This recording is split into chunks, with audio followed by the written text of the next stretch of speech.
Hey everybody, back by popular demand. We had so many requests for this.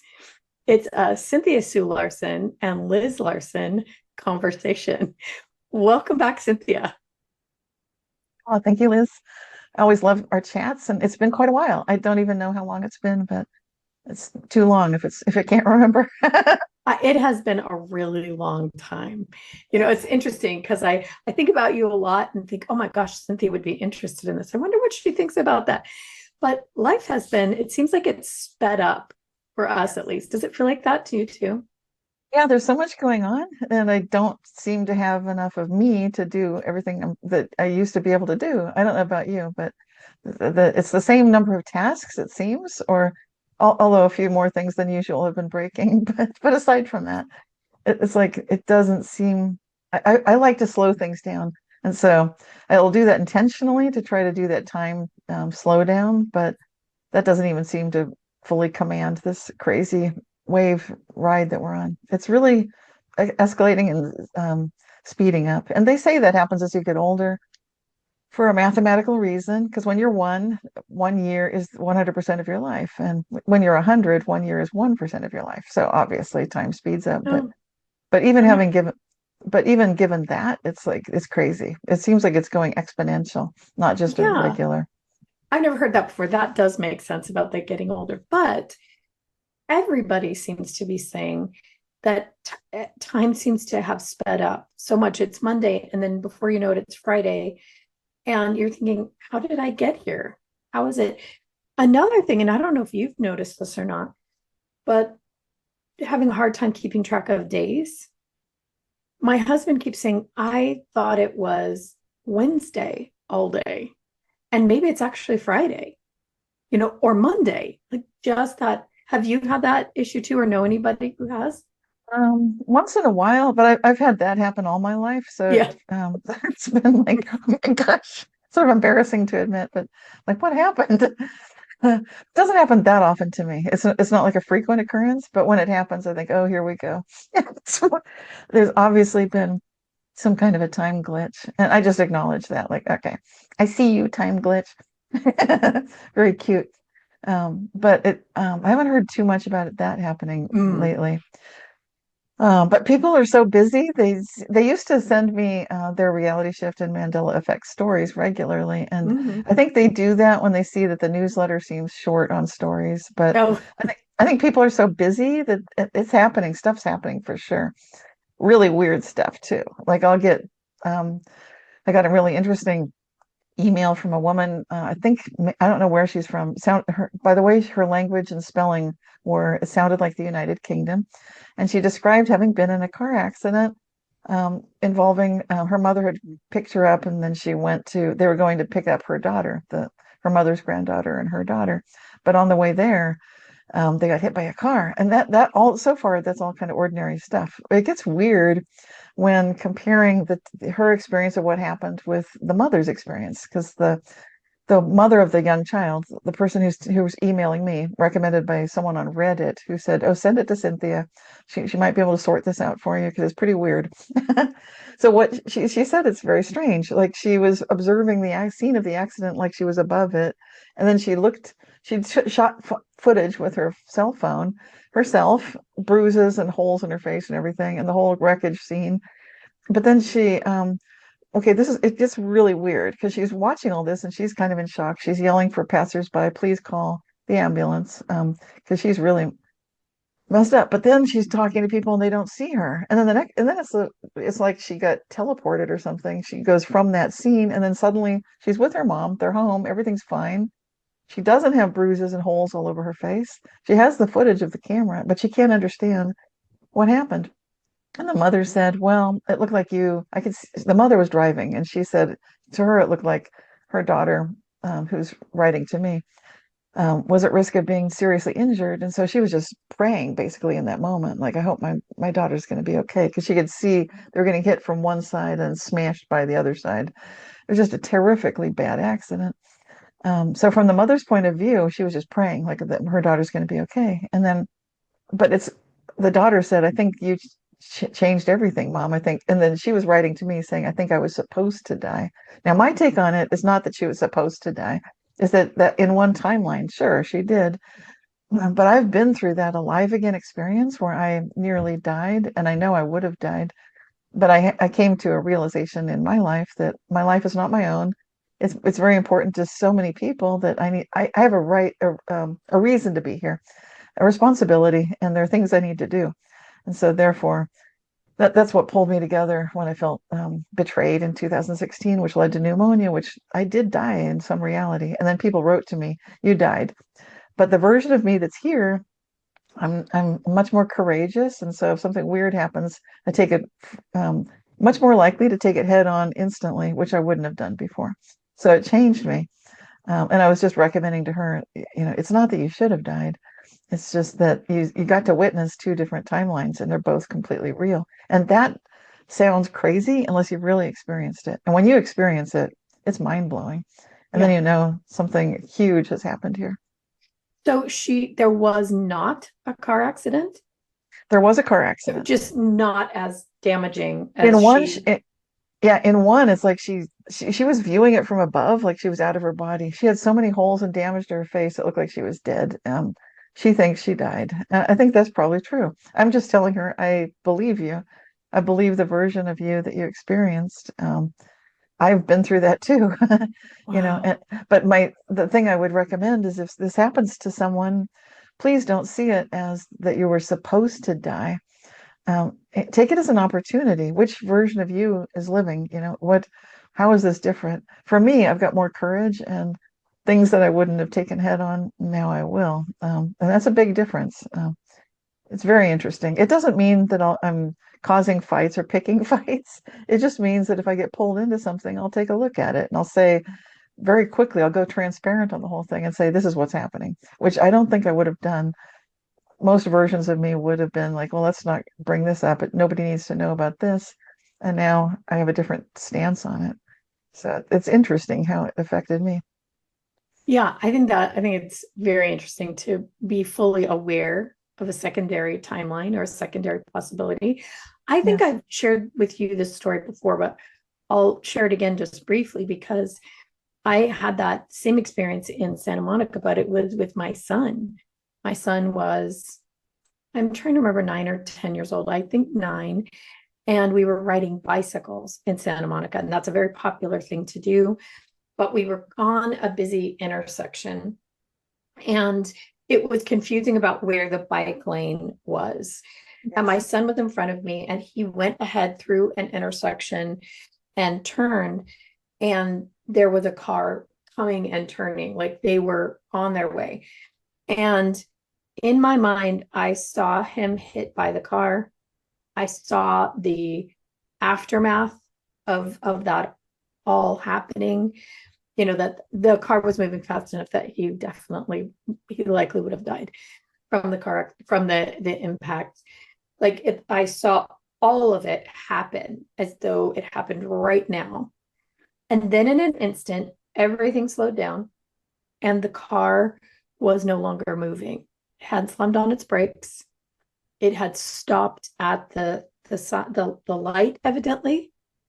You could see just a little shock on her face because it was like she was planning to go and he was right there and nothing happened. But the Wow. weird part is we both remember it happening. My son remembers that moment as though it was a time when he exited.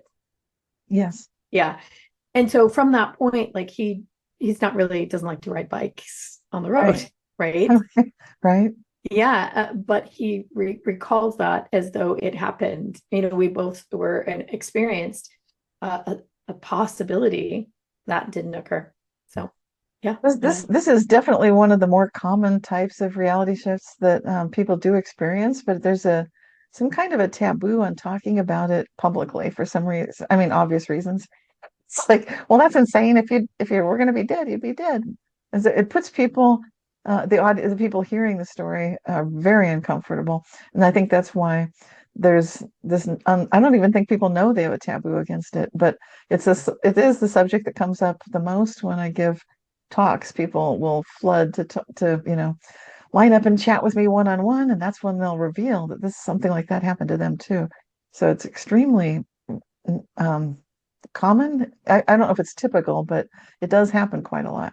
Yeah, but I think most of us just think I made that up. It was a fear I had. I don't think most people are able to recognize the reality of it. So in my case, I felt it. I knew for sure. I knew the sensation of it. It Yes. wasn't just I had a thought and a fear as a mom. It played out like Yes. the year after it happened was playing out instantly, and then everything slowed down. There's no reason that any of those cars should have stopped. They all had the right of way. He's a little Yes. kid on a bike. Like none of them should have stopped, but they did. So I think it's just second guessing ourselves. I think it's thinking that doesn't seem right, and it's a little scary for some people to know that there are these actual literal possibilities, Yes. And I think existing. And I think when this woman who was recommended on Reddit to wrote to me, she was because she was saying I should have died. There is that, along with the taboo, I think there's another belief that people have, like I'm on the wrong timeline. And I do Yeah. hear people talk about that. And I would caution against saying that also, and just recognize, okay, you're on an uncomfortable timeline and you remember better ones. So do I. I think a Yeah. lot of us, but that's why we're here to have discernment, to raise the standards, to raise the bar, to help, because we have a vision of something being so much better than it is. That's good because we're sort of holding the space for it. And to me, when you had your experience in Santa Monica, did you said briefly time slowed down? Is that true? Yeah. Yeah. As the scene changed, everything slowed. It was just like the Matrix. Everything seemed to slow. The awareness changed of the drivers. The driver who was coming right at him was now not moving anymore. She had stopped at the cross intersection. And you could see a little shock on her face, like, oh, they're the kid. I might have gone. But she was moving. My son saw her moving. Like he experienced that fear of being hit, like that imminent, I'm gonna be hit. And there weren't people slamming on their brakes. None of it. It all shifted back to she had never crossed the intersection, the crosswalk. So Right. yeah, it was a very, very strange event, but like it left a definite, even though nothing happened. It And definitely left a mark on both of us. I'd love to know your thoughts and feelings when you were experiencing, the shock of seeing that other reality, because And that seems like here, that was the first wave of experiences. You're in yeah, that timeline. Okay, what were you thinking and feeling? Because this is that makes a big difference, so strange. It was resignation. right? I just accepted it. I'm like, okay, everything, in my system calmed. I'm like, okay, here's what is happening and here's what has happened. My system just went completely, what I call neutral, but completely calm, just completely calm. It was strange. I should have been hysterical, but it seemed inevitable. And, my system just went neutral. And that was long before I had the language of what neutral felt like, Yes. long That's before. what I'm wondering. I'm Yeah, hearing you say that, and I'm just all lit up. Like, oh yeah, nice, long very. before. Yeah. But there is a part of us that can sometimes assist us in these moments and give us an overlay of an emotional construct that would be helpful when we wouldn't normally go there based on our prior patterns at that point, which you had not been training for neutral, so you wouldn't be knowing go to neutral. You wouldn't have it hardwired neurons that wiring together. You wouldn't know how powerful that is. No, Wow, that's I super cool. do. My system kind of does lean that direction anyway in an emergency. I'm great in an emergency because I can slow things down just a little bit to see what to do next. I But like that you said you can slow things down. So you're kind of aware that you yeah, have that ability. Yeah. yeah, I've always been aware of that, just kind of slowing everything down and being able to see what the elements are and what to do next. But this was that. I suppose my system kind of went into what to do next mode, but it was such a split second of the fear he's going to get hit, knowing I could see it happening. It was actively happening. Yes. and then slowing everything down, and then it didn't happen, and it looked like it was never going to happen. Everyone had stopped, right? Except for Right. my son and I don't exactly have that mark on our system that nothing happened. It was an everyday thing. We remember, you know. And if Yes. I remember correctly, he has said to me one time something about the day I died. And then he corrected, I almost died.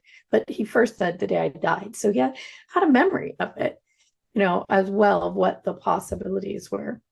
So Wow. super, super interesting sensation. And I think we talked about this off camera a little bit before, but it feels like these incidents are speeding up. And for people who don't Mhm. normally have these things, you said, Yes. Yes. you have that issue of it's the wrong day. I've had that too. That my calendar moves. Like for a period of my life, it was like the calendar was in constant motion. I could keep track of it. Some of that has happened again recently, and then strange timeline shifts. But for people who aren't weird like me or you, in general, they're everyday people seem like they're experiencing these types of things. Have you Yes. noticed that as well? Yeah, I'm expecting that too. I have like chapter 3 of my new book about the Mandela Effect. There's a reason it's going through weird things that happen in my life. And they may seem weird because time slowed down and Hmm. both of my daughters fell and they would have both fallen on their heads. And what are the odds both of your children would do that? And I mean, it's stressful as a mother. And then time slowed down and I was able to catch them both. So these kinds of things, and I include the story about having almost died. And the reason that I had a whole chapter like that, I was wondering I was going back and forth. Do I really want to have a whole chapter talking about the weird stuff that I've been through? And I realized, yes, I do, because this is our birthright. And that way, for people who now are writing to me saying, like, I'm on the wrong timeline, I should have died. My mother saved me. I'm glad she's alive. And anyway, this is an important time for us to know that we all have this opportunity to basically accept these amazing gifts of wonderful opportunities to transform ourselves into basically a next level humans, that we're evolving in ways that wouldn't have been thinkable before, but now we can start to see what that looks like. And I am hearing about this when people are writing to me. I think the people who knew that this was happening and are aware of it they're now going through this maybe at new levels. But I think it's the most shocking for people who didn't know that this was possible, and now they're experiencing it. And Yeah. this has always been true, but I think it's happening more, and there's more of it. And it's very interesting. Like really interesting things are happening that kind of show us what it's like to live in two worlds simultaneously and choosing between them in a way. But it's very interesting that we're starting to notice it's happening first. Like, oh, there are these two worlds, these two realities. And Yeah. then noticing that different people are noticing the whole experience differently. So I heard this recently and I really, I've adopted it because it's so concise that awareness plus choice equals consciousness. And so it makes me think about this. When you have the awareness that there are multiple realities, multiple timelines, multiple possibilities, and then you get to kind of choose them. Like we're talking about in my situation, my system naturally chose, maybe it was higher part of me, to go flat neutral in that moment, and the whole Yes. system neutralized, right? So Yes. I wouldn't have said I had choice in that moment, but now I recognize that. I recognize that what it feels like to slow down everything Mhm. and shift into another timeline. So that awareness plus the choice gives me a higher level of consciousness. Right. I'm more awake, more aware. And I think that's the thing for most people that we would hope they would get, is the understanding that it's not just a weird phenomenon. It is something you can utilize Yes. in your life and utilize to manage this crazy time, because there's no question we are in a crazy reality right now. I was thinking about hearing the president talk about he's releasing the UFO files. And, I remember thinking that will never, ever, ever, ever happen. It'll never happen for all the reasons, right? You're a UFO conspiracy, conspiracist. How do you say that word? Um, you have that sensation it was never going to happen. And then one day it just happens like it was always going to happen. Like it was the most natural, turn of events ever. And that feels to me like a big timeline shift. Now we're in a reality where we're just openly talking about it. Right. Now, some people were predicting this would happen, and they were predicting the time frame. If you follow Cliff High, the he's a software programmer that 20 years ago he created some software. His idea was that you could sell information to investors based on everyone being psychic. And so he Oh, had software that would go out to the internet and sort of like spider along. And he doesn't release exactly what his sources are, where he looks, but that's proprietary information, obviously. And I don't think he's selling the system now. And I never purchased it. But what he was doing was looking to see ahead what's going to happen. And he was predicting that there would be a time that someone I think he said it was Donald Trump, would be on Joe Rogan, and he would say something. He said when that happens, then it's he could sort of see the where like timelines are weaving together, because mm-hmm. he's looking in the future with everyone being psychic, and he's noticing that once that happens, the disclosure will occur. And he's also looking at UFOs being a big part of the conversation in the internet as it is. And he was saying this years and years ago, like he was predicting it actually. And so I'm just saying, like, and the whole premise is everyone is psychic. Now that's interesting Yeah. because I think that's actually true. And so if you recognize, like, we all know that there will be disclosure, but what kind of disclosure? And people like Stephen Greer are very concerned that it won't be the correct disclosure. It'll be Mm. manipulated disclosure. Yeah. Yeah. And Yeah. so Stephen Greer says, what about these 700 whistleblowers that would love to step forward, but they'd like to not lose their pension and not lose their lives, or they want to be safe in the process of stepping forward. So that is actually part of disclosure. So when we say disclosure, what kind of disclosure are we talking about? Uh, Yeah. and it might end up being very much like the Epstein files, which is just a data dump. If Yeah. from an IT in IT, we'd call that a data dump, which is it's not pleasant. It's not exactly as bad as a real data dump. A real data dump is bits and bytes, just tons of them just dumped on you. I worked in the banking industry, and it was a mess if you got a data dump. That's the system telling you, like, it's breaking down, and here, take a look at this. And it's like, oh my Oh God. no. It's like such a mess. And I think that's kind of what happened with the Epstein files. And I think the potential for it to be much more so with the UFO disclosure is definitely there. So are we going to see the stuff that we really want to see? The free energy that we know exists? Probably not. Maybe, but I doubt it. What about, because we know that there's been I studied physics, and we know that physics has been kept dumbed down for at least 80 to 100 years. That some of the physics, the plasma physics, the physics that has to do with the cosmos actually being an open system, not a closed system. We know these things logically. You can think about it and realize, oh, my human body is open system, not closed. So therefore, let's look at the universe. What would it logically be?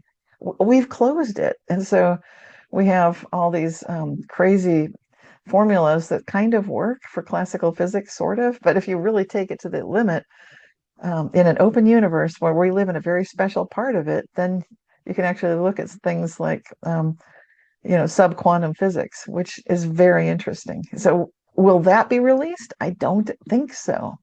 I think they're Well, going to, because they're going to say that's part of national security and nobody needs to know. it's interesting because I feel like we're standing at a point in history or in the timelines where there's probably 40 different directions this could Right, go, right. depending on what happens next.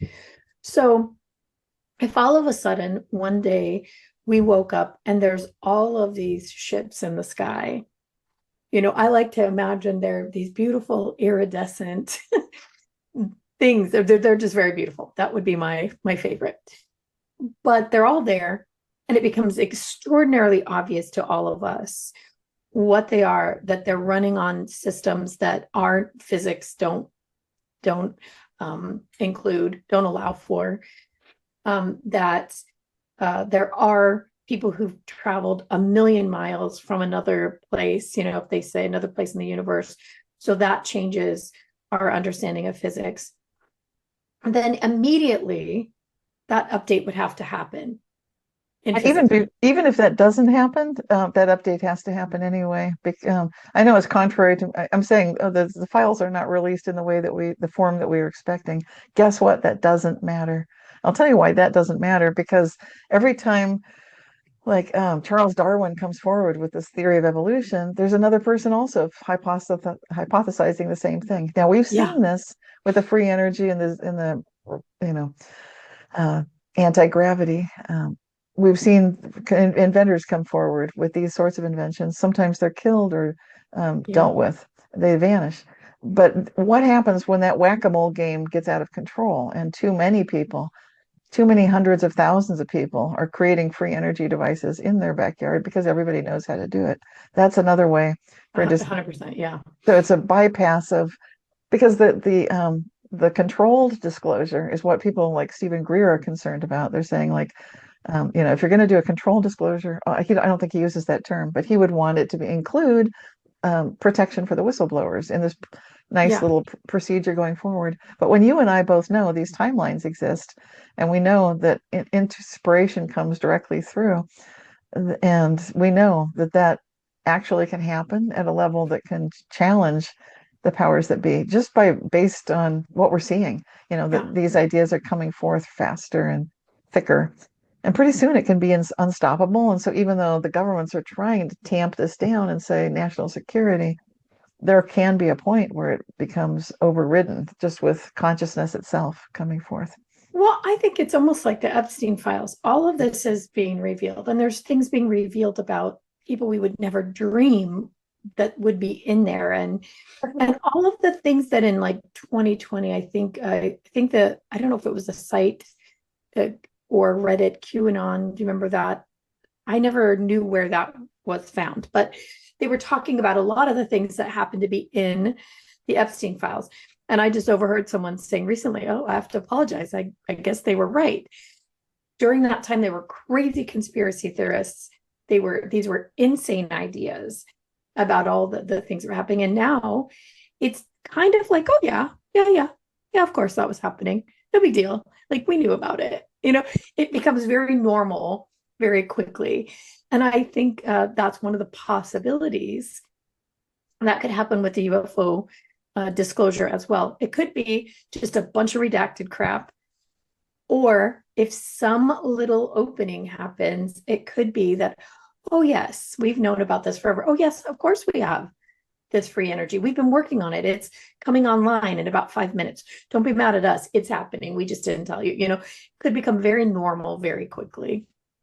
Well, I think what we're really hitting is we're leaving the information age, and we have the potential, if we choose it, to become wise. It's much more than just getting a data dump and Yeah, realizing, like, because my name shows up in the Epstein files, and that but had to if be you use shocking.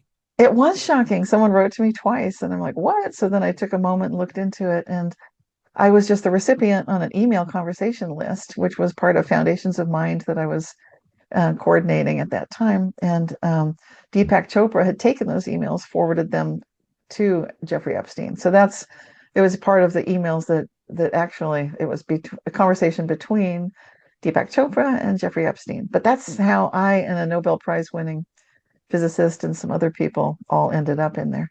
So when you use discernment, then it's not information; it's beyond information. It's something that we have that's it's irreducible. We human beings are greater than AI, greater than robotics, greater than computer systems because we have the ability to be irreducible, to be part of this open system wisdom, the awareness that you can take information and you can understand the depth of it. But to do so is to use discernment and to look through these levels of what are you actually looking at. And with that in mind, then you can sift through and realize, okay, you can see where Cynthia Sue Larson shows up in the Epstein files. Oh, it's always the same exact email. where Deepak is telling, something to Jeffrey. But because I was in there and because I've changed, because I'm no longer hiding when something shows up that's nasty, I did take a closer look at it, and then I could start to see patterns I never would have looked for, never would have seen, such as the way that is obvious to me looking with people I know, people, scientists who I would invite to Foundations of Mind, or they would come as participants, such as Ben Goertzel, the AI guy. And then I can see, I met him personally and, had dinner with him, talked to him. So looking at someone like that who is receiving money unknowingly from Jeffrey Epstein, that's a different level. But then what was going on? The details are fascinating that Ben Goertzel was without, he talks about in his blog what exactly happened. And bless his heart, that's a beautiful thing to do. So he's being transparent and saying, here's Yeah. this.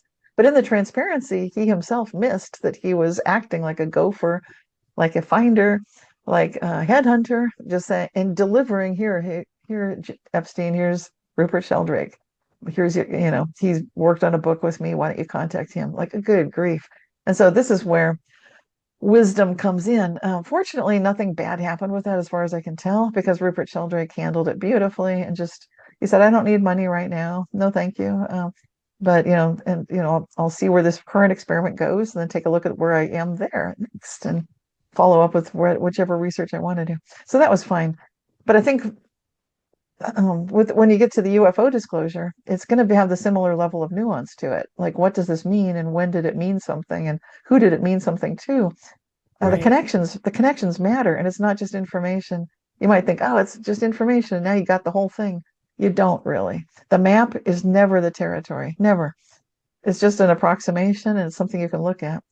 So, like in my book, the Mandela Effect to the Wisdom Effect, that's what I'm talking about. We have an opportunity now to really become wise humans, which is what Homo sapiens means. We can start living up to the name, and it's much more than just information age scientists bowing down to the great AI golden calf god. No, it doesn't need to be like that, where AI will run everything for us. No. And so we're right in the thick of that one too. Um, Yeah. and and it's big with the UFO disclosure as well. I'm as you're talking about this, I'm just starting to recognize there could be a massive crossover between the two, um, between the ideas that obviously Jeffrey Epstein and whoever he was working with were infiltrating. You were saying, physics and ideas and, Yes. Deepak Chopra transformative work, spirituality, self-development, um, and how easily that could go into the UFO world. Yes. So, do you think that that means that there was some effort to shift that conversation, the narratives about, things like UFOs, things like um, personal growth, development, transformation, spirituality in the Epstein world? Do you think they were trying to infiltrate and shift that? Well, that's certainly an angle you can take and a lens of perception you can use to look to sift through those massive files, that data dump of information, and Yeah, you can start seeing some patterns there for sure. The universities at MIT and Harvard and in Arizona were, and I think New Mexico, just a lot of universities were infiltrated by this Epstein presence. And people may say, and they've told me, don't, what's the big deal at Epstein? He's dead. Let's move on. yeah. But I see Epstein more as a puppet actually in all of this. And so it's not dead, it's not gone, and the forces behind it are still operating. And what Epstein himself said that he was looking for when talking with Ben Goertzel was deception. He said it to a lot of scientists, whether they were brain scientists or if they're working on genetics, changing the genome and making clones or what have you, playing with consciousness in the very techie side. So he wasn't so much interested in Om and mantras and meditation. Right. Epstein was much more looking for the petri dishes and the AI programs. He wanted a deceptive AI character, and that's what he was tasking Ben Goertzel to create. And to me, that's very dark. AI runs off the rails pretty quickly without much assistance. You don't need to give it reasons to be more deceptive and more intentionally. So I That think is that's very, very, very, very interesting and scary that they wanted it to be deceptive. And Yeah. this is a little aside, and it is really my own thought and conspiracy theory. Um, but there have been some things in our own spiritual growth, personal development world that I have wondered about for a while. And I noticed it for myself, being a seeker and learning things and going to seminars and all of that. And I've shared that you were a big foundation for me. That there are certain things that you learn, and there some of them are very big names, where when you get into it, there's this idea that you're now on a path that is likely going to take you many, many years, and you are likely never actually going to achieve this pinnacle level of whatever this is. And I've witnessed and seen people just really frustrated, deeply hurt, deeply injured from some of these practices that you can learn it, you can get close, but you're never quite going to get there. And the minute somebody feels like they've achieved something, some level of openness or awareness, the game changes again. And now there's another new practice that you need to reach even a higher level. And it has occurred to me that that is purposeful, and that maybe our industry had been infiltrated a bit.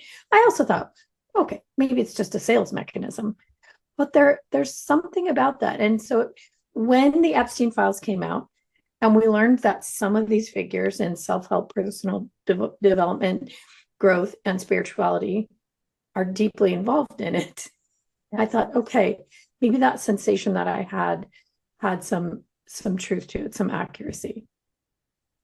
Yeah, that could be. And it seems like people were asking me, like, why did you accept the invitation to be interviewed by Deepak Chopra? And I was just open to it. He said I wouldn't fault myself, and I still don't blame myself for But that. wasn't that years ago before having any?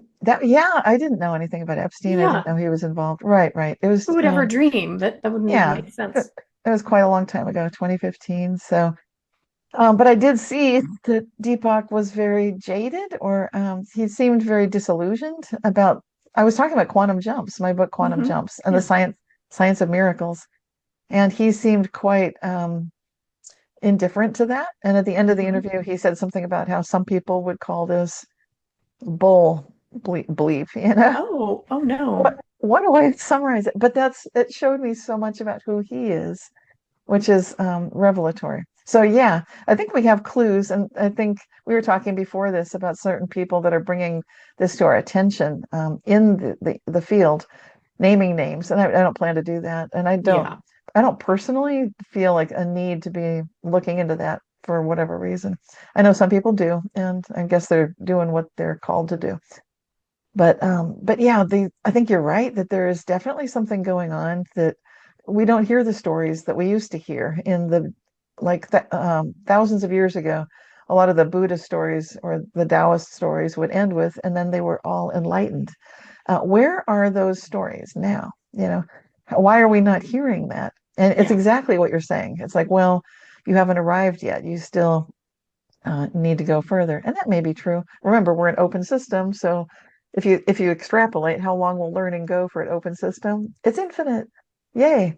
So there's that. So it doesn't need to be seen as dark in that sense. But I think what you're getting at is a little different. It's that feeling of not enough and never quite arrived and never quite an expert, never quite a master, never quite able to have sovereignty at some level that you would have expected would arise at some point. Is that what you're saying? That, and also that you continue to need the teacher. So it, when I was introduced to your work, something that really was to me attractive is you were talking about how any person can do this. Yes. That's what it felt like to me. That Yes. here, this is what you are, this is who you are. Yes.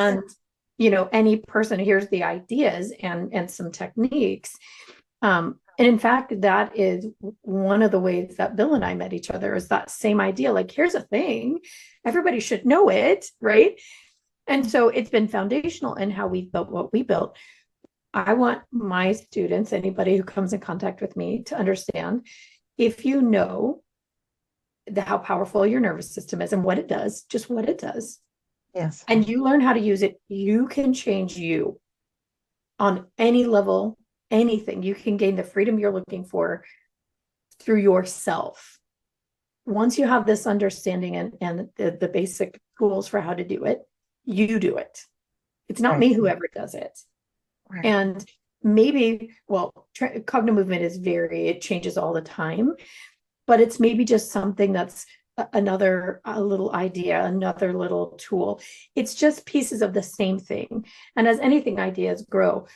But that idea that you need to cling tightly to my ideology, to my presence to get somewhere. Right. It really, that feeling that I had of, I feel like I'm having to cling to something. I mean, I feel like I'm having to keep going. And there's something about it that in the back of my mind felt untrue. I couldn't put my finger on it. I can now, but I couldn't Yes. before.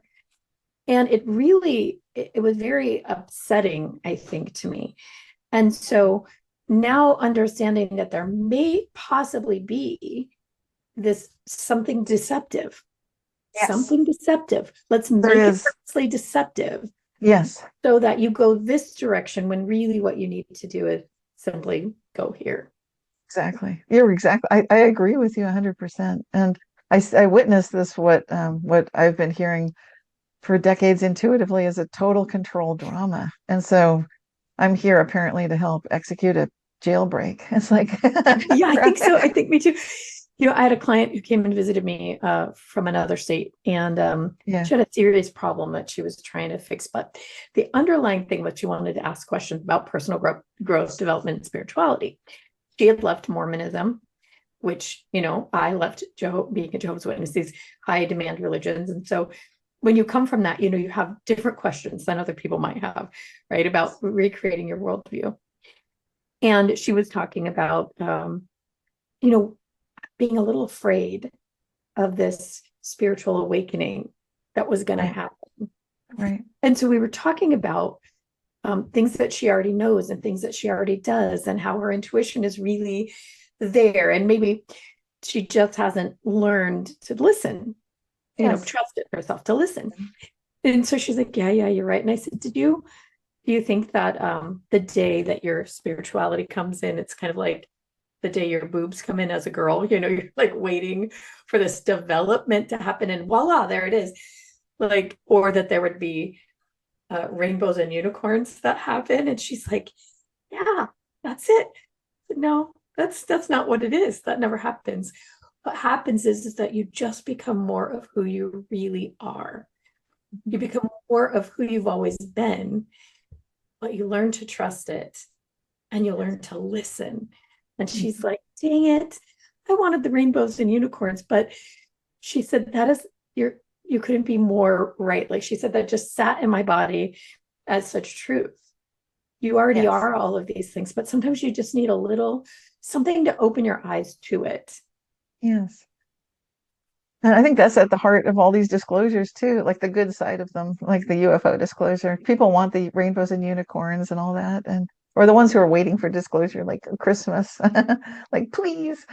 Yeah, But I've been that, but I've come to realize lately, like, oh, there's all those stories of them already being here. There's so many of, exactly, like that's what Paula Harris says. yeah, She's written these wonderful books like Connect the Dots, and I do retreats with her in Crestone regularly, and so. Yeah, she's constantly reminding us that there's so much evidence, so much the disclosures happened, is what she says. yes, And it's really quite obviously true. So I think when we recognize that we have been contacted by these sightings, by these orbs, and Chris Bledsoe is out there helping people see them apparently, and that's good. And I mentioned Stephen Greer, he's got the first Saturday of each month dedicated to CE5 that you can do in your own backyard. So all this is happening regularly. Or you could get together with us in Crestone and join people. I think that's fun when there's community in yeah, person. They can do that together. But what's amazing is when you recognize, what if we allow for the fact that you don't need to go to see the new movie with Ryan Gosling and he's got a ET buddy in space. We've got them right here on the planet. Apparently, they are here. They have been here. And this story is very old. It goes back way before we even thought that there could be ET presence, but it's basically showing up in prehistoric art and stuff. So, Oh, the Hopi prophecy, oh right? gosh, yes, Share yes. that with everyone. Oh, this is some good news. Yeah, very good news. Um, for those of us who track the Hopi Prophecy Rock like I do, and it just came to my attention relatively recently that there have been some changes, some Mandela effects to the Hopi Prophecy Rock. And why would I say that's a good thing? Well, wait till you hear this, if you haven't already heard. It's so exciting. Okay, so I was watching. Well, I should back up and explain what is the Hopi Prophecy Rock real quick for those who've never heard of it. Bear with me for just a minute for those of you who have. So it's a very ancient petroglyph carved in stone, showing that there would be. It was written for the future. So it was describing the dropping of gourds of ashes to the earth. So it's showing a timeline and the creator talking to humans and basically showing humans you'll have a time when your world splits in two. And and it goes along with their oral tradition of history where they know that we're in the fourth world. The world has ended 3 times before, and they're expecting it's going to end again. So this is a rock depicting a little bit about how that happens, what it feels like, what's going to go on. And so that's why I've been keeping an eye on this thing for a long time. Ever since I wrote an article about it, Comes True Being Hoped for at that time Parabola magazine. It's free to read on my website now because Parabola unfortunately just folded. So Oh no. um, I was always asking people, please purchase your copy, but now it's free on my website. So if you go to the page with all my papers, there it is. So anyway, the story about the Hopi is that we're in the fourth world. The fifth world is coming. How do we know when it shows up? And so the creator down at the lower left of the carving is just showing, like I said, he's showing like, okay, these timelines are going to split. The upper timeline, you might think that's the better one. Actually, it peters off into nothingness, and the lower timeline continues. The upper timeline, I was aware before that it had these very robotic looking characters, just sort of moving along in a progression. They look like robots to me. Um, so that was my take on it. And then I was aware before that the lower line is the path of keeping your heart chakra open and your crown chakra open. So you're receiving intuitions and receiving inspiration directly from the divine and able to move forward, positively to support everyone else. So the first, I'm going to go back to the ashes, gourd of ashes dropping. So the first one falls, and people understand that would be World War One, and then a second gourd of ashes falls, World War Two. And it just shows those two. So people thinking is there's going to be a World War Three, not according to the Hopi Prophecy Rock. So good news there, and that has not changed as far as I know. So yay! And after that, there's a brief time period for people who are on the line that's going to fizzle out, which looks like it goes off into the cloud or something. And how interesting, right? That it goes off into the cloud and people are on a transhuman kick. Whereas the path on the bottom is what I would call Rev humanism, which is staying true to the old ways and staying in relationship to Earth, in relationship to each other, really in relationship to the divine, and just keeping all of that. Just be a good person, have ethics and have qualities of life that you care about, that you embody. So anyway, so that's what the Hopi Prophecy Rock shows. And if you stay on the lower path and you do all these things of staying humble and good and doing what you know to be a good person to become that.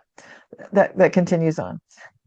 Okay, so what's changed? Now it gets interesting. Boy, have things changed. Okay, so what happened is I saw a video on YouTube, and it was with Grandfather Martin, one of the Hopis, and he was talking. He's standing right next to the Hopi Prophecy Rock, and he's saying, I remember when there was a third line up there, and he's pointing, and he said, this has been some kind of great change, because that was there. There was a third line. And I think that's very interesting. It to me, it depicts, remember, the upper line is not one you want to be on. If there was a third line, good riddance if it's gone, because it would just be yet another distraction, and maybe things have gotten simpler for us. That's good. Or it might have been a fixation on the past or the future. You want to stay right here, right now. So either way, whatever spin you put on this, I think that's a good development. So that was change number one that he pointed out that was new to me. I'd never heard about a third line. nor that it had vanished. It's like doubly interesting. And I do believe it vanished. I believe him. I believe it was there. I believe it vanished. Totally matches what you and I have been talking about. Mhm. Like, oh yeah, carved in stone and gone? Absolutely. Okay. Number two, he said that the beings that I called robotic looking, he said those are world leaders, three world leaders. He said they have two hearts. You can see it. I never saw that they had two hearts carved in that stone. I never heard about this, and it sounds duplicitous. It sounds like it's like that whole thing that we were saying Epstein wanted to study. He wanted to study deception. What is deception? It's like having two hearts. Your heart's not fully in the love that you share with each other. It's goodness knows what that is. It doesn't sound good. So it sounds like an identification has shown up that we can start learning from. We can be discerning. If someone has two hearts and they're not wholeheartedly in something, or you, or whatever they seem to be doing, then caution is advised because that looks like they're splitting off.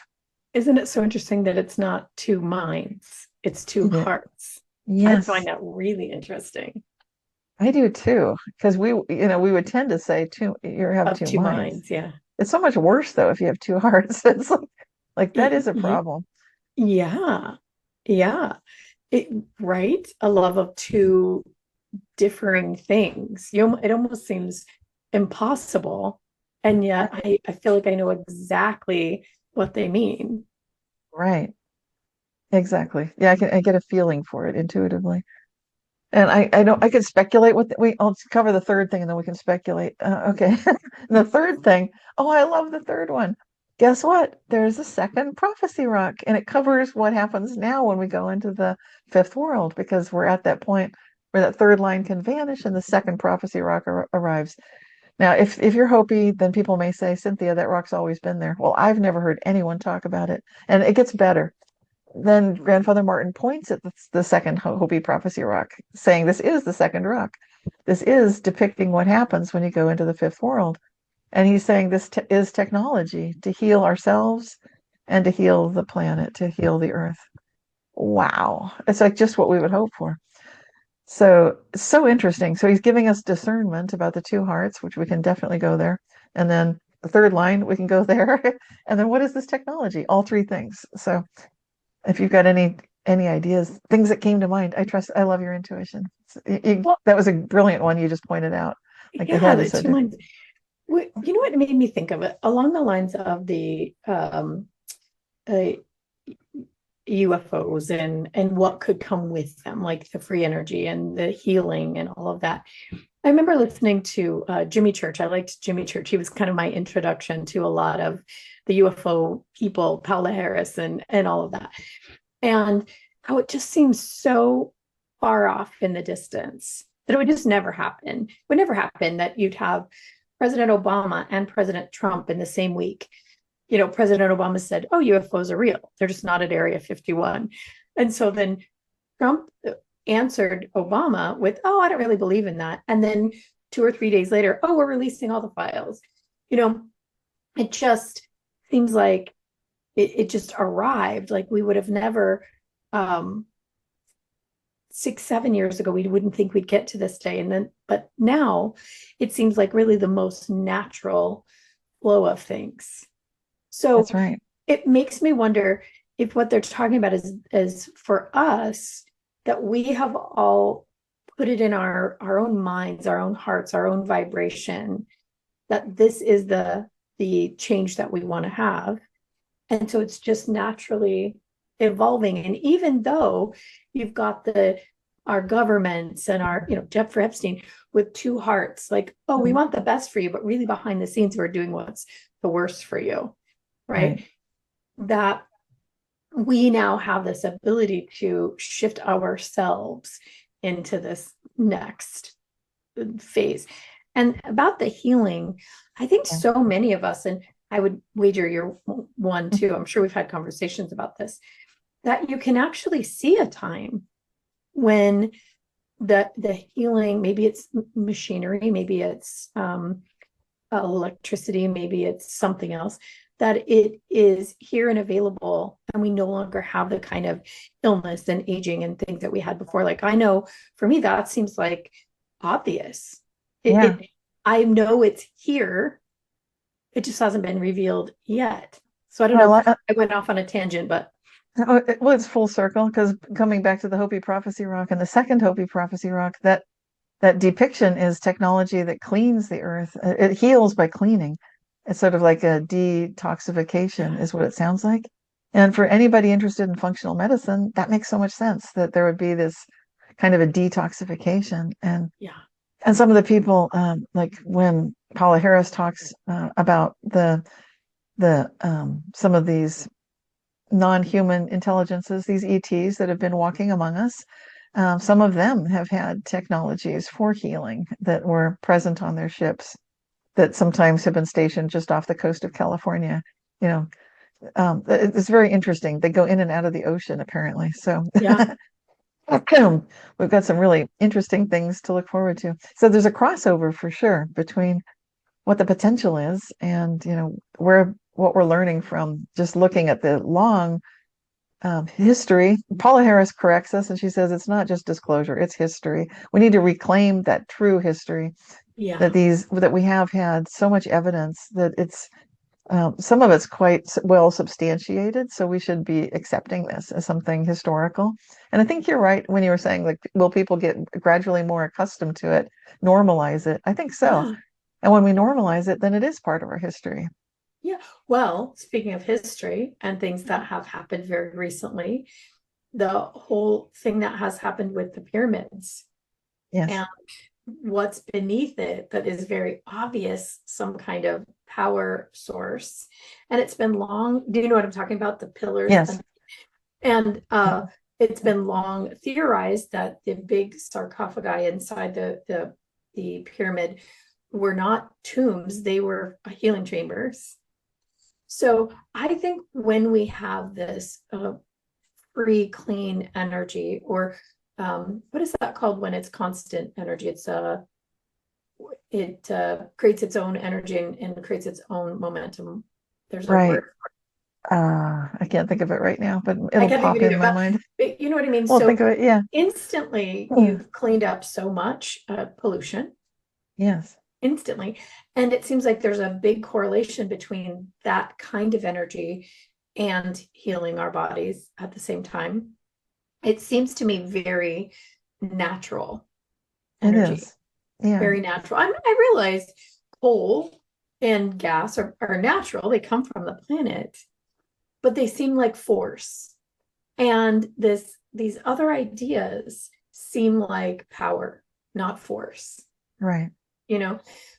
And so it seems like once that very small and very giant at the same time shift happens, Hmm. we will move into a new area of healing, not just the planet, but our bodies as well. And I think a brand new understanding.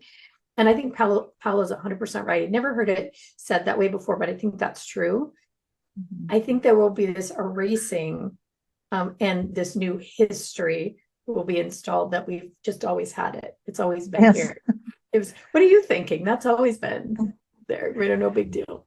And then things start making sense. Like, how are some of these figures from the Bible living hundreds of years? And when you realize, like, well, maybe that was possible Yeah. when they had the access to that kind of technology. Some people say they were aliens. Well, maybe aliens are also walking among us. And so you've got both of those possibilities. We're just conjecturing this here, but it seems quite possible. Back to Native American Mm. lore. Did you know Clifford Mahooty? No. So he was somebody who was in the UFO world, a Native American elder shaman, and very interesting man. And I met him in 2021, and we were both at a UFO conference. Both as well, I was a vendor there, and he was just there, and he was going to speak a little bit. And so there were supposed to be 15,000 tickets sold to this event, and there were 150 sold. So it was a 150 total. yeah, total. Oh, 150 total. Total. Yeah, it was a 7-day event. So Mm. there's all these vendors, this big, It was right? 2021. We need to repeat that. 2021. 2020. Yeah. Okay. I was So like, what the happened? end of 2021, but things were Yeah. starting to open again, and Yeah. yeah, nobody came. So it was 7 days, and so we had a lot of time to just hang around and talk to each other, right? That's Nice. where I met Dwayne Ollinger from Bland Front Mhm. Ranch and spent a lot of time there. But so Clifford was interesting, and we talked a lot, and he talked a lot about how even his what he wanted to say was being very suppressed, that he was sort of granted this sort of little bit of time to talk, I think because someone else didn't show up, and how he said for us, for his nation, he was a Zuni elder, I believe. I could be wrong about that, so don't quote me on that one. I think it was Zuni. And he said, this is a part of our everyday life. We know about this. This is in our Yes. history. You know, Yes. I can tell you what this is because we experience it. And I thought that Mhm. was so fascinating. And it made me think, I wonder if that was what the big impetus was to get rid of the culture and the religion and the language of our indigenous peoples, especially of the Americas, that they did know about these things. These really are their history. Right. And if you cut them off from Mhm. their language and their religions and their traditions, they forget them very quickly too. Right. Well, I've seen a petroglyph with that. It had an alien hand and a human hand side by side.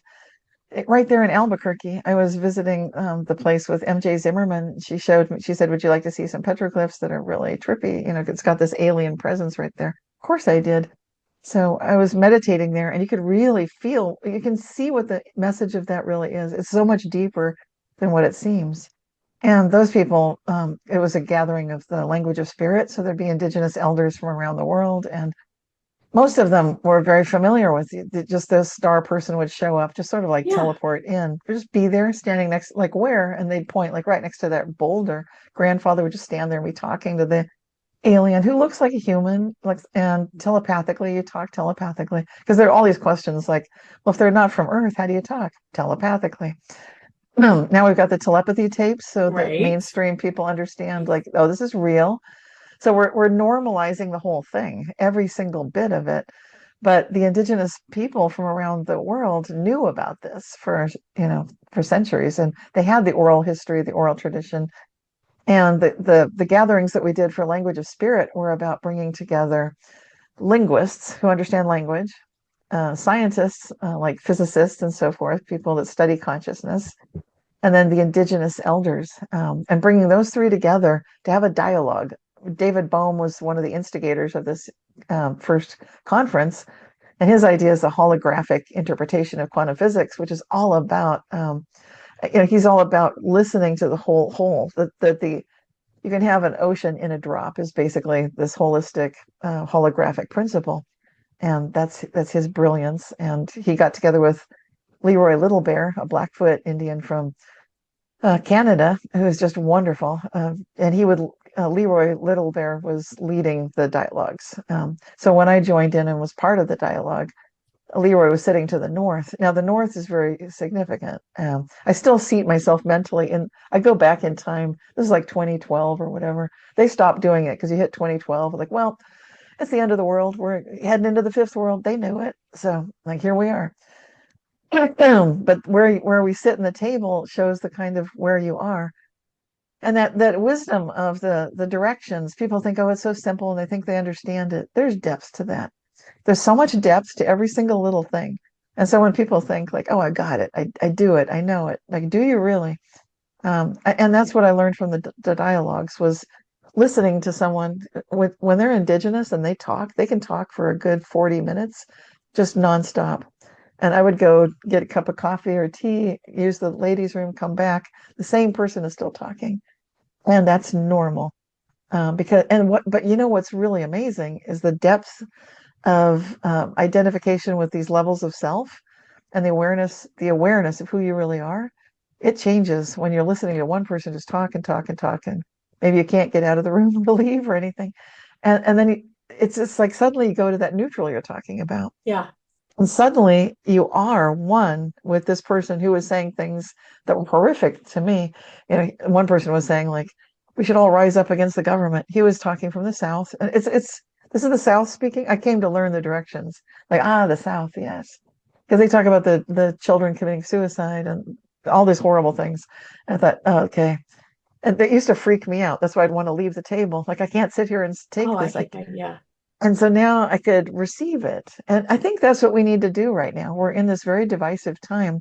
in order for us to be wise humans, we need to be able to not leave the table, not stop listening, but to hear like what is going on and to not just rush to absolution and forgiveness. Those are good goals. But before forgiveness, there needs to be deep listening. And Yeah. what are we really hearing? And have we heard from the South? The South is it's not the opposite of the North. It's just the other end of things, and that's where the crises are felt. That's where the damage is felt. I was sitting in due east, so I'm heading in the direction like, where are we going to go? And I love that direction. Like, yeah, how good can it get, right? The future. In the West, were the other scientists sitting right across from me.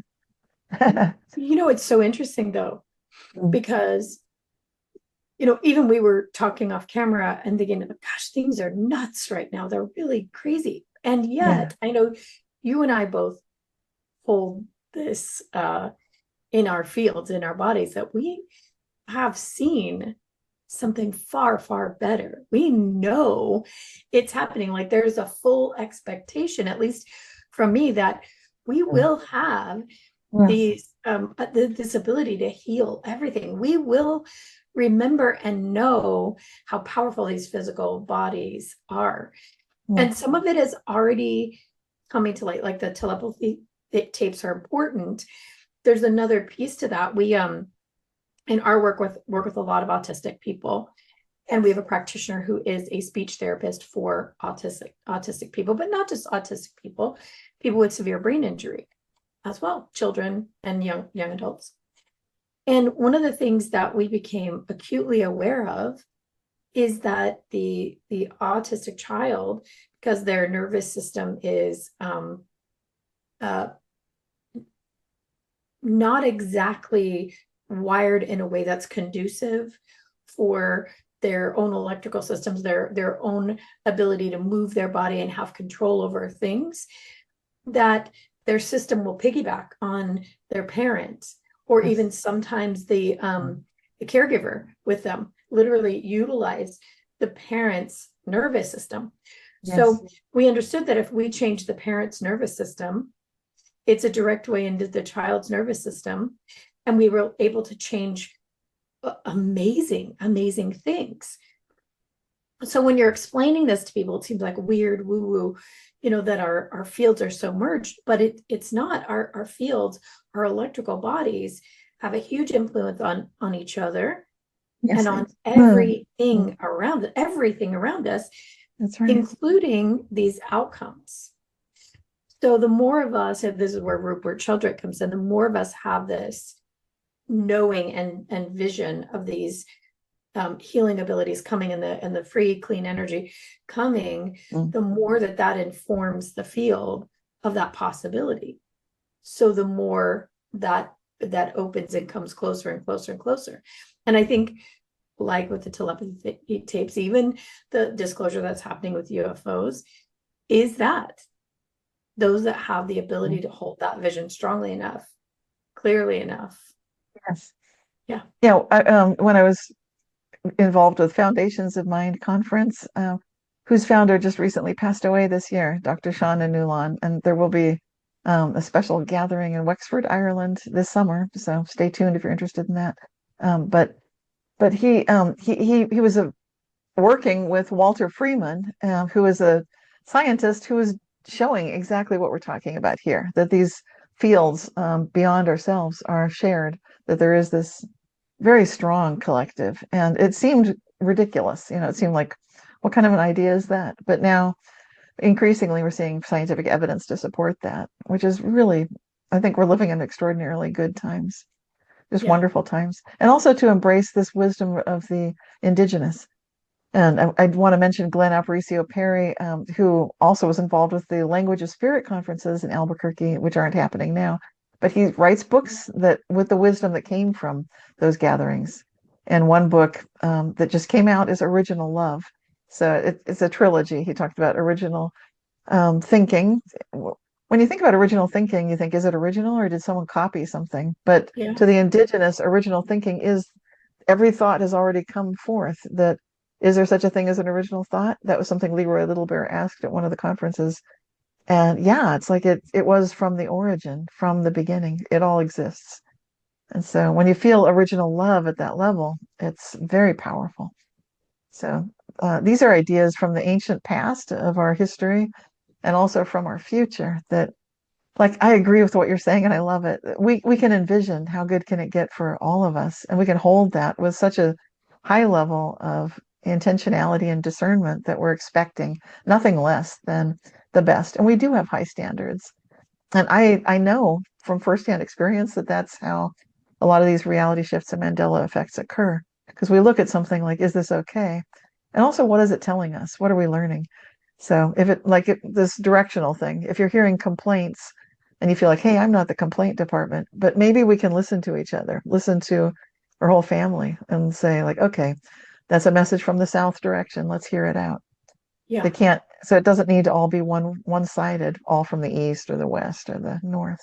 Yeah, Um, I agree with you. I mean, that is something that is, I mean, everything is very, very divisive right now. yes, Back to the Epstein files, you were talking about them intentionally wanting it to be deceptive. And we have, psyops going on, and we have at any given moment, we can listen to 1,000 different voices that match what we're afraid of, you know, yes, that match what we want to hear, right? So it's very, very divisive. But if you become aware of the being, another being, another the light of the being that's inside a person that really yes, just wants what they think is best, that really wants the world also to be good, but from their perspective, your perspective is 100% wrong, right?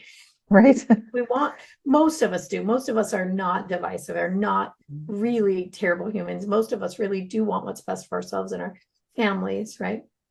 But if you can recognize that, oh, there is a being in there, in that human, that Yes, really is just trying to have what's best for their life and their family, yes. you start to, all the Mm. rest of it starts to fall away, right?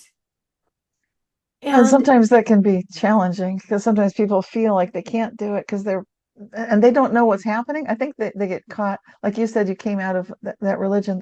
yeah, That's a challenge right there. So yeah. but you can really, you really know. Yeah. Oh, I'm sorry to interrupt, but No, no, go no. ahead. I was just saying that there's a way to shift your attention Yes. away from what is the opposite view of you. Like you were saying, it's coming from the South. Okay. Yes. So Mm. again, the map is not the territory. They're saying one thing that looks like the map, but it's not really the territory. It's not where they came from. It's not the reason they have a certain kind of fear or a certain kind of opinion, a certain kind of attitude. So the more and more that we Yeah. can just recognize, okay, there's a being in there that really wants what's best. Yes. And I do too. But Right. our how is different. Exactly. It softens, it puts you back into that neutral state where Mhm. it's okay for a person to have their opinion. It's okay for them to have their perspective. You don't have to agree with it, but you can understand that they have it and why maybe they do. It's I okay hear a to lot let of them have people. that opinion. Yeah, a lot of people are looking for like what kind of it used to be numerology and astrology, and it's still astrology, but now people are looking at codes and all sorts of other systems, and they're just wondering like human design and all this stuff. So they want to know like why are people so Yeah. different and how are they thinking of these things? And you're right that there can be such a huge difference. It's to the point that what works for one person, it's just like food. What could be good Yeah. food and nourishment for one could be poison to another. And that's why it's so important now for us to have this discernment and learn what works for us individually, and also to factor in when people are sharing things with us, it's important to care and recognize like they're coming Yeah. from a completely different experience, and it Yeah. matters too. It does matter, right? And they're allowed to have their opinion. I saw a man yesterday, and I absolutely love this. When you see the right thing at the right time.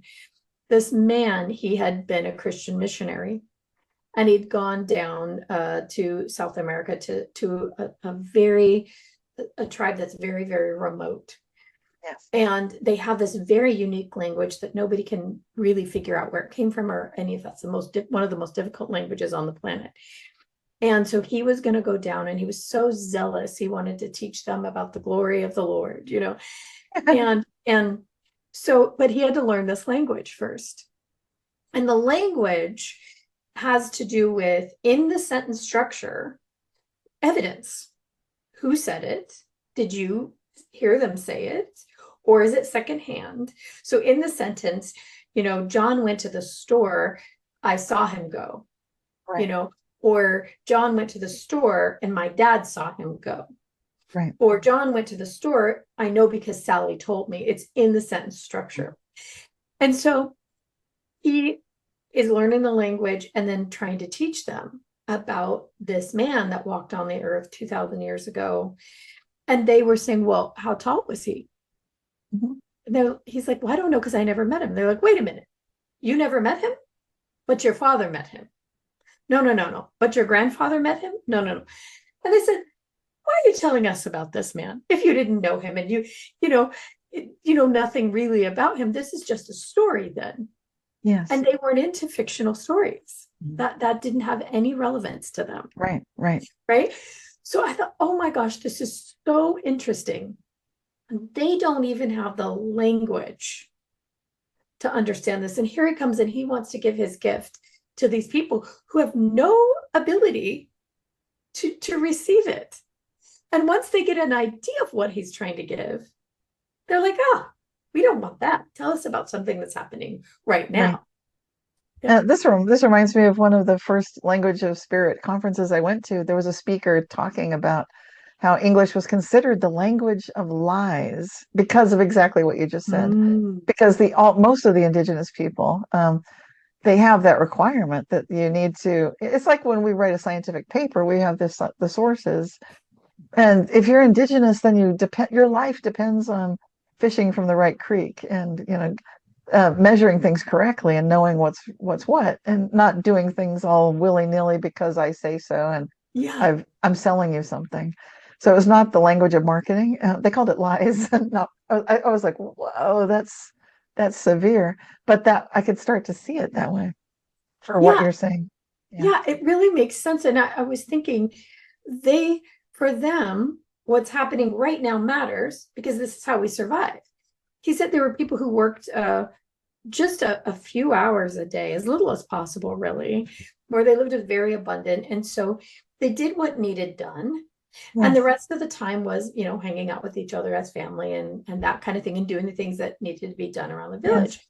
So for them, their paradigm was they had zero interest in some idea that you have or what happens when I die or a man that happened 2,000 years ago. To them, it had zero relevance. And they thought it was such a strange idea.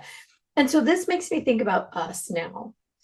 If you're in a different religion, even if you're in a different political party, we now are so divided and we cannot see how that person could think this way or this person could think that way.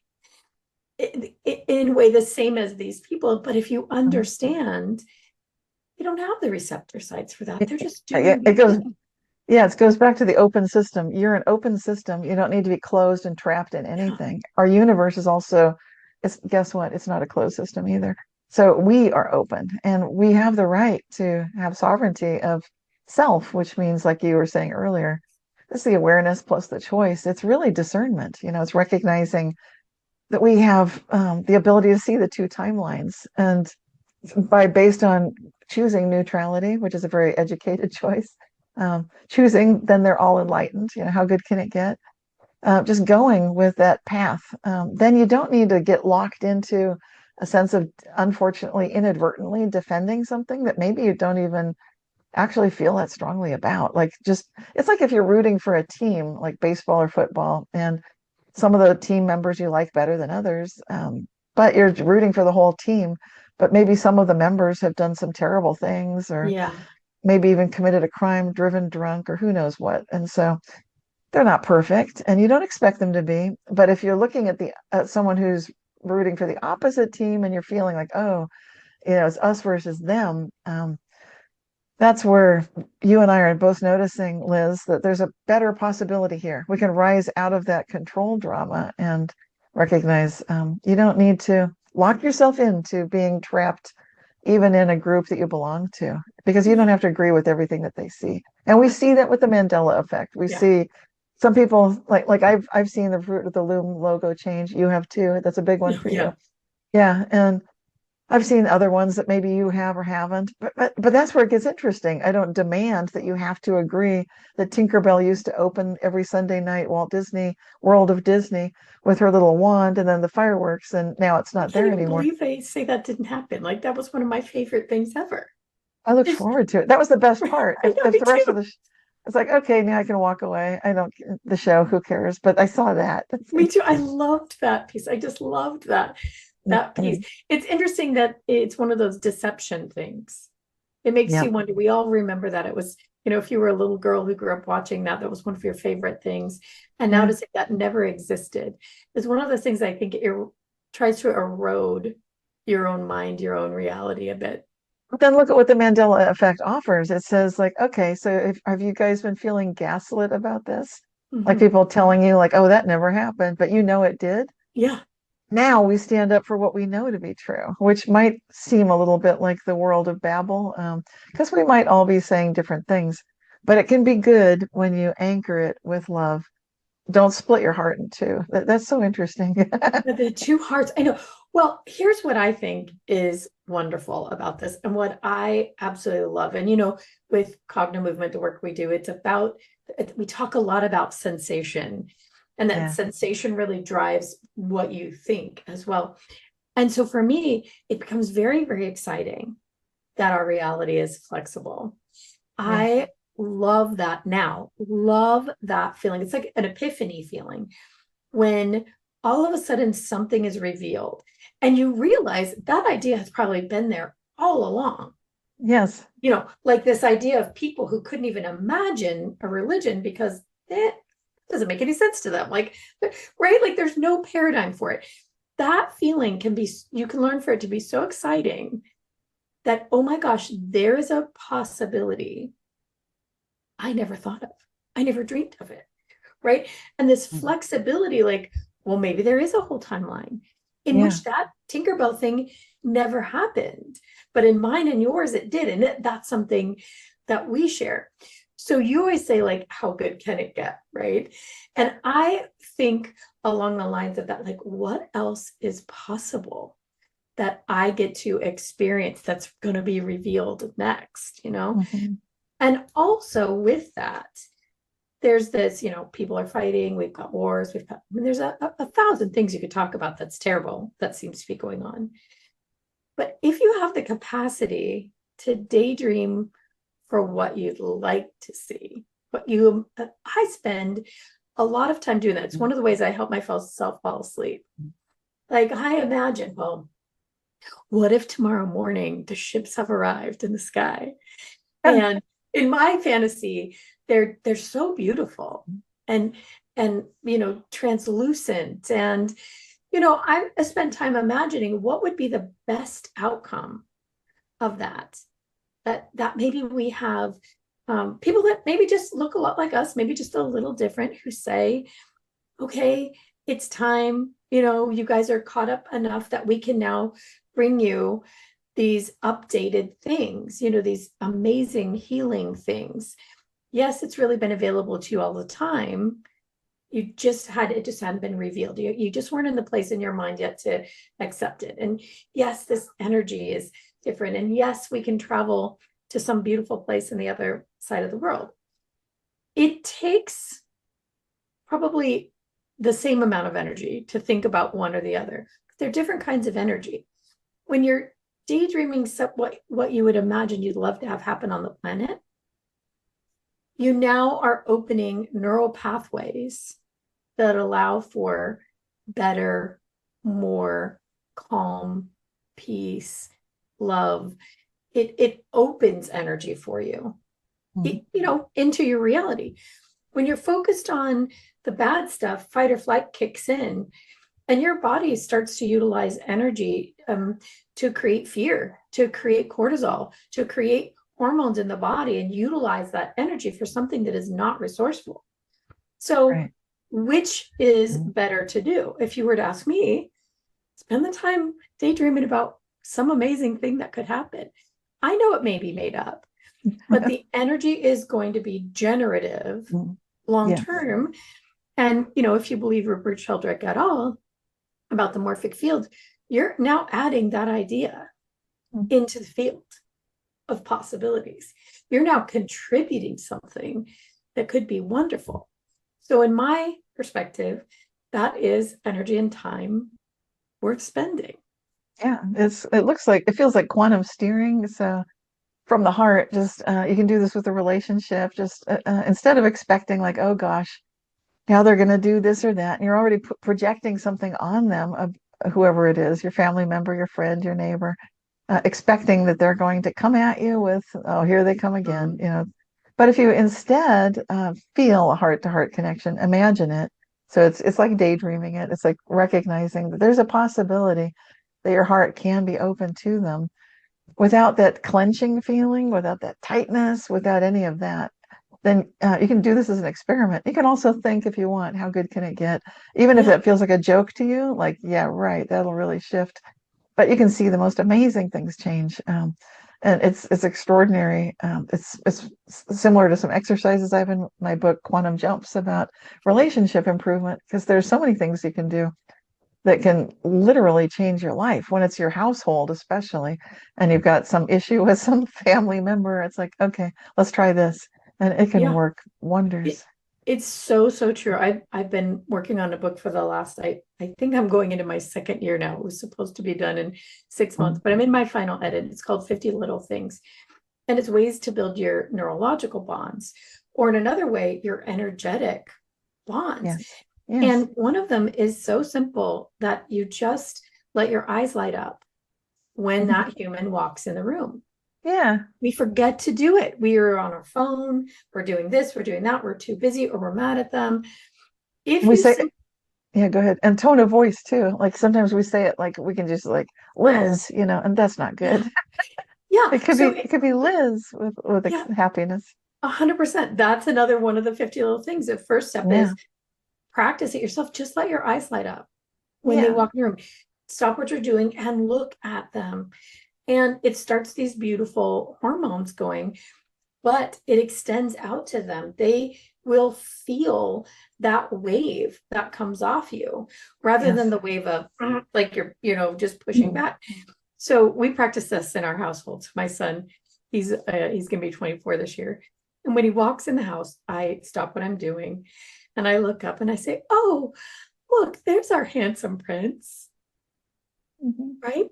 Yeah. And my husband, will laugh, and my son's like, Mom, Mhm. right? But there is this wave of love and energy and fun right Yes. at the entry of the house, Yeah.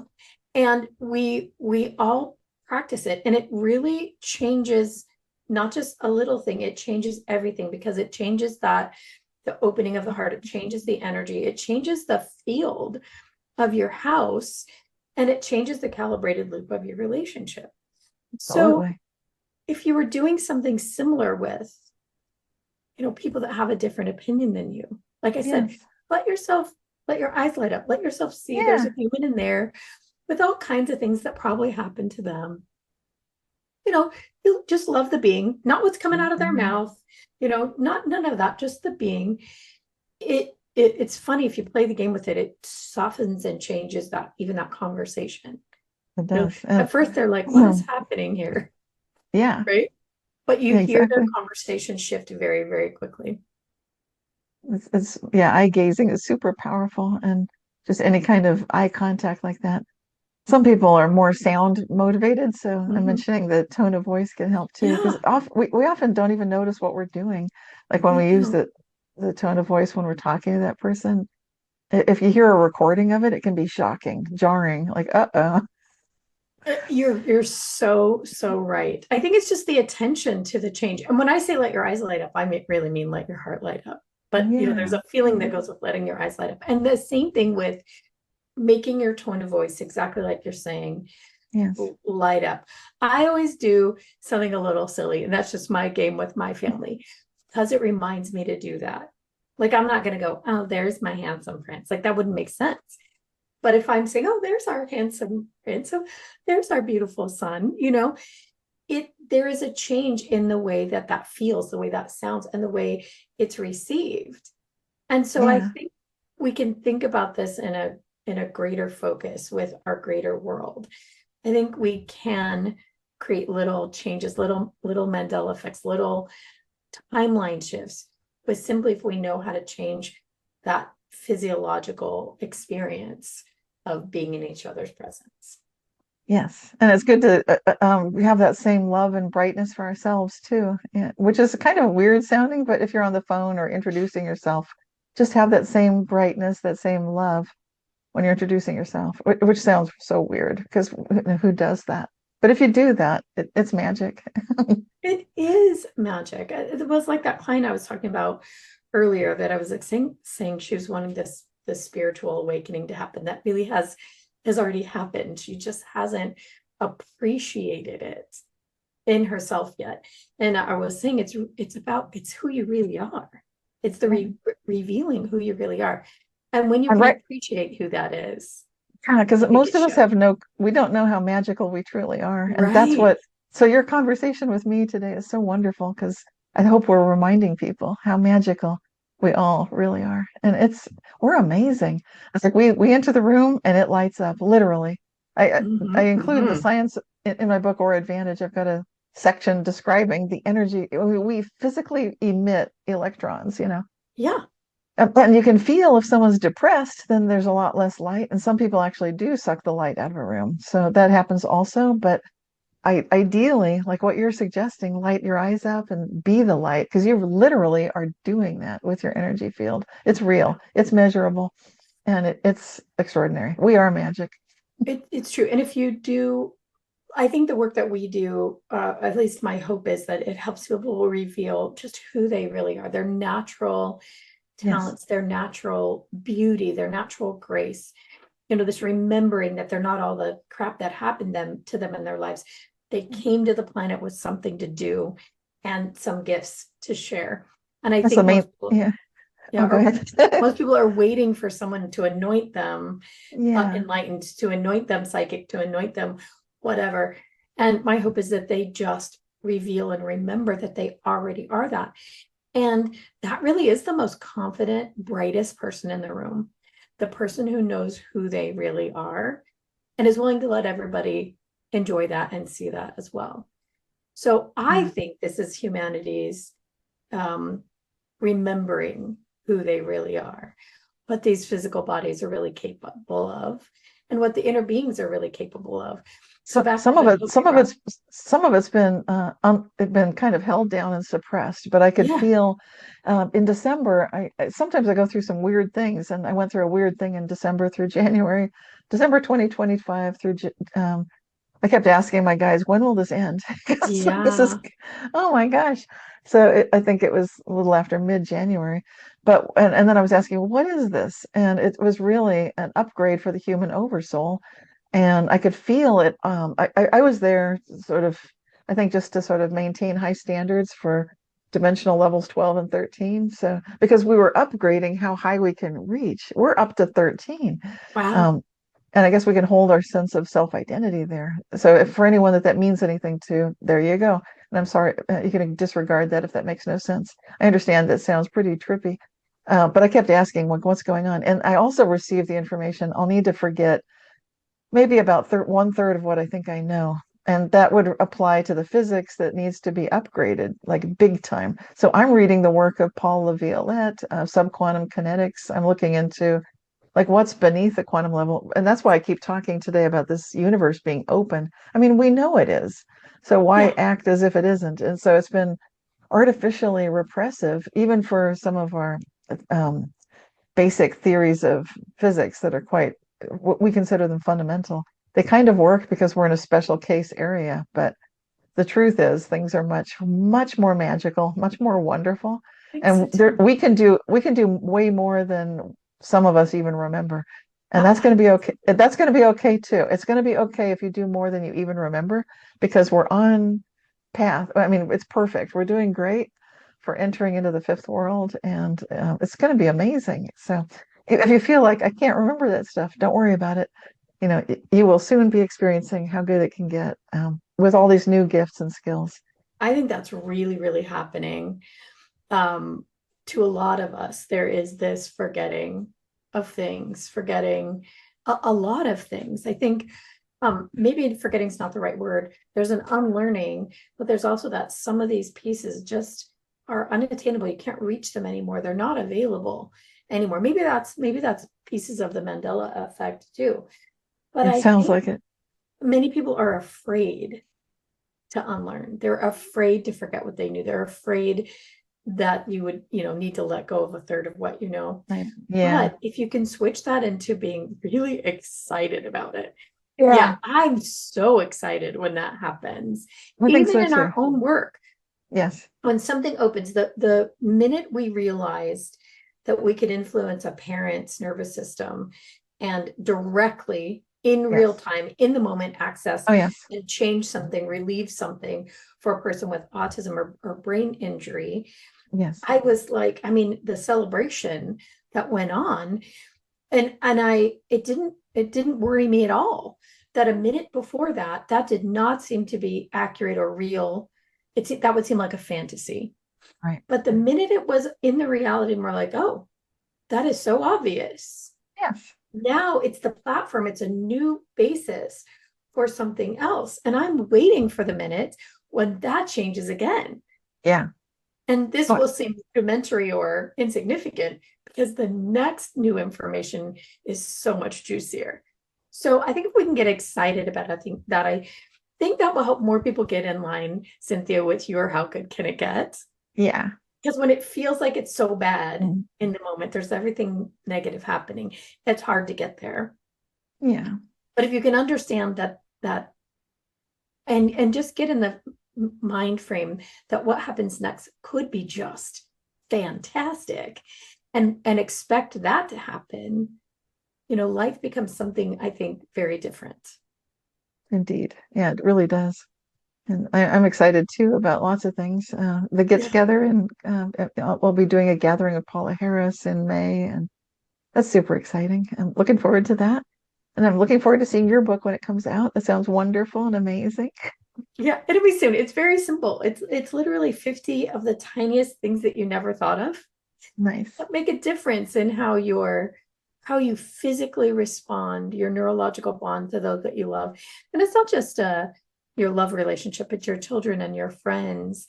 And Yes. it can extend to people at work and out there in the world. It's a different way to look at how much control you really do have over how you feel Yeah. and It's, how you interact with people. So it's like a whole new language for people to learn.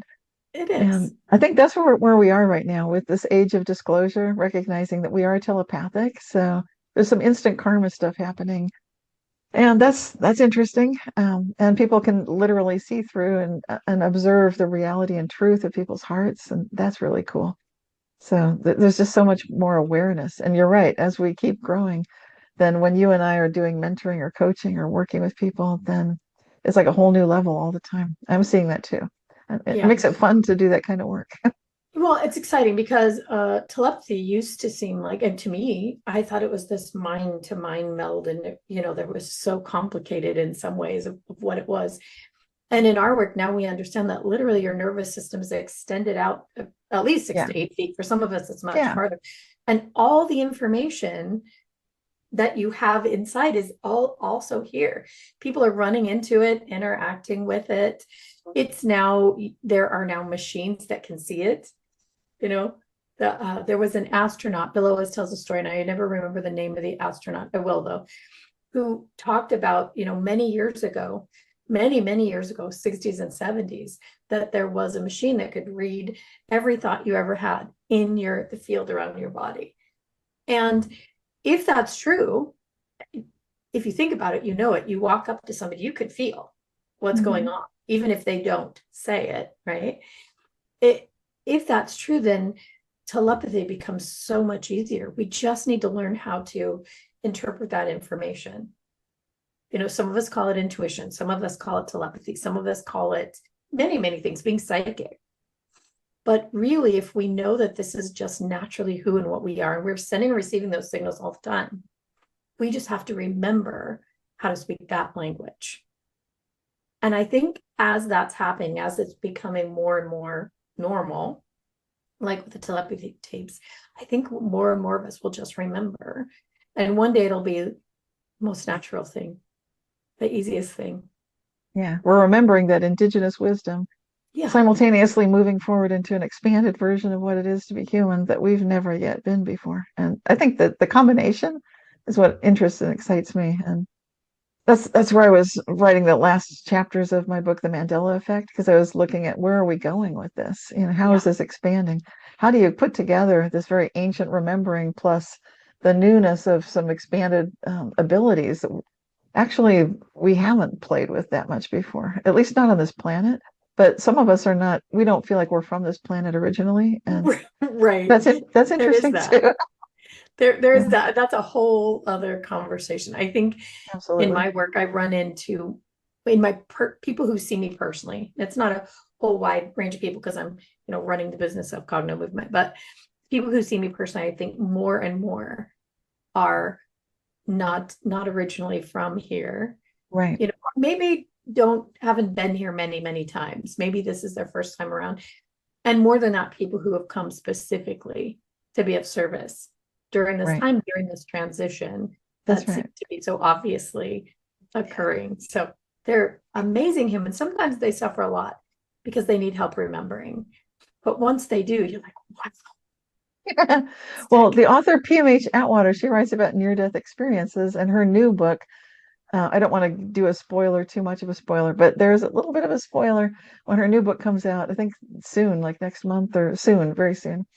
She'll be talking about how she remembers who she was, not from Earth. So just a little Mm, teaser there.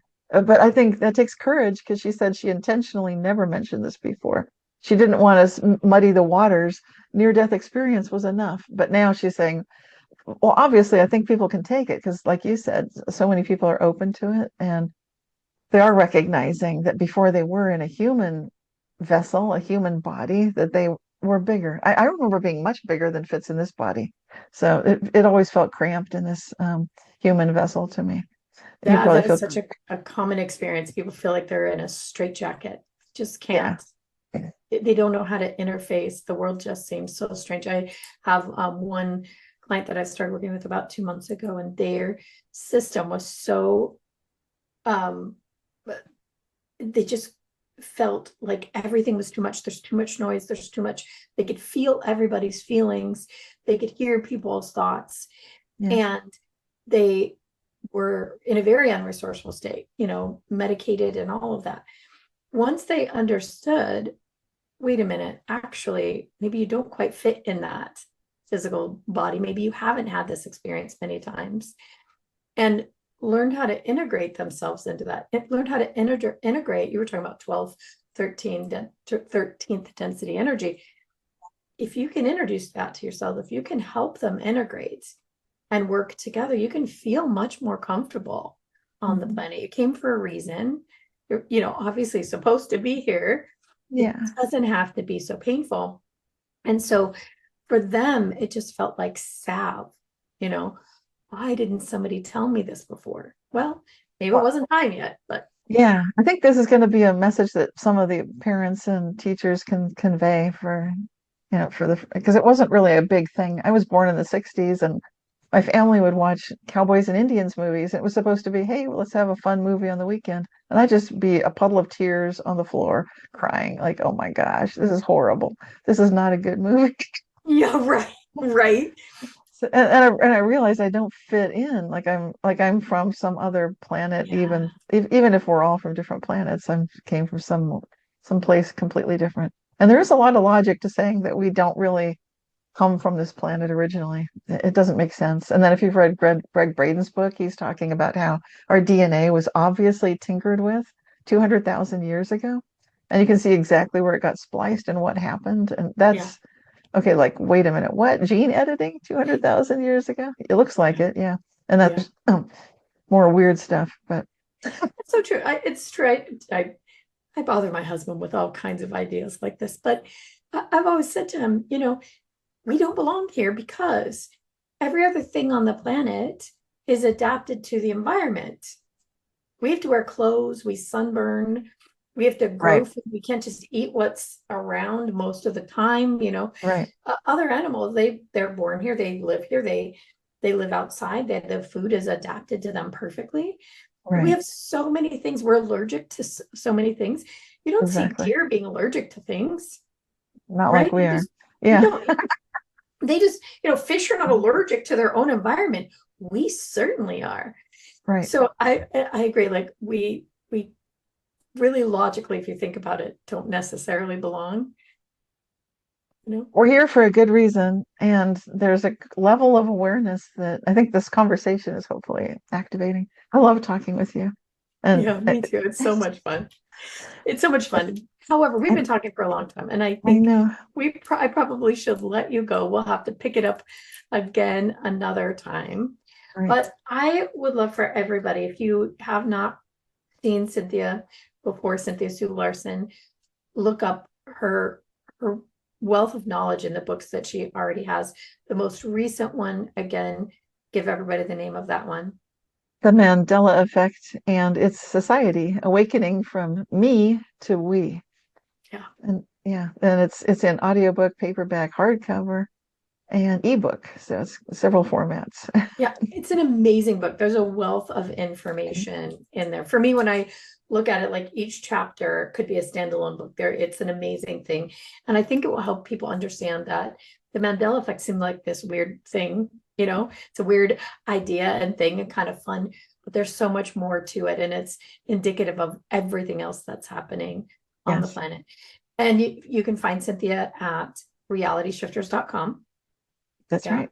You have a newsletter, I do. Yeah, it's a on YouTube Substack right channel. now, but it's also listed on the website. Yeah. Yeah, amazing. If this resonated with you at all and you don't know Cynthia, definitely reach out and look at all of these things because I think they will help you understand more about who you are, more about what you can be more comfortable on the planet if you're not from here, and maybe be excited about what's happening next. Like, why not? We do have a choice. We can either be terrified or we can be excited. You get to choose. Yeah, that makes it more fun. Well, yeah, right. It We can be fun. All right, Cynthia, thank you so uh, much for being here with us love today. you We'll so have to do much, it again Liz. sooner than Thank later. you. Yeah, love you so much, and You too. Love you so much. love to your family. Yeah. All right, everybody. We'll do it again soon. I promise. Thanks so much for listening. Reach out to both of us. Please leave a comment or a message if you would like to know other things. If you'd like us to talk about other things, we certainly will. And we'd love to hear your stories as well.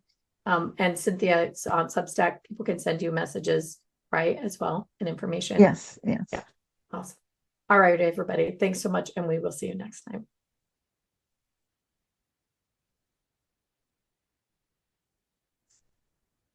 Okay. I think it's Yay.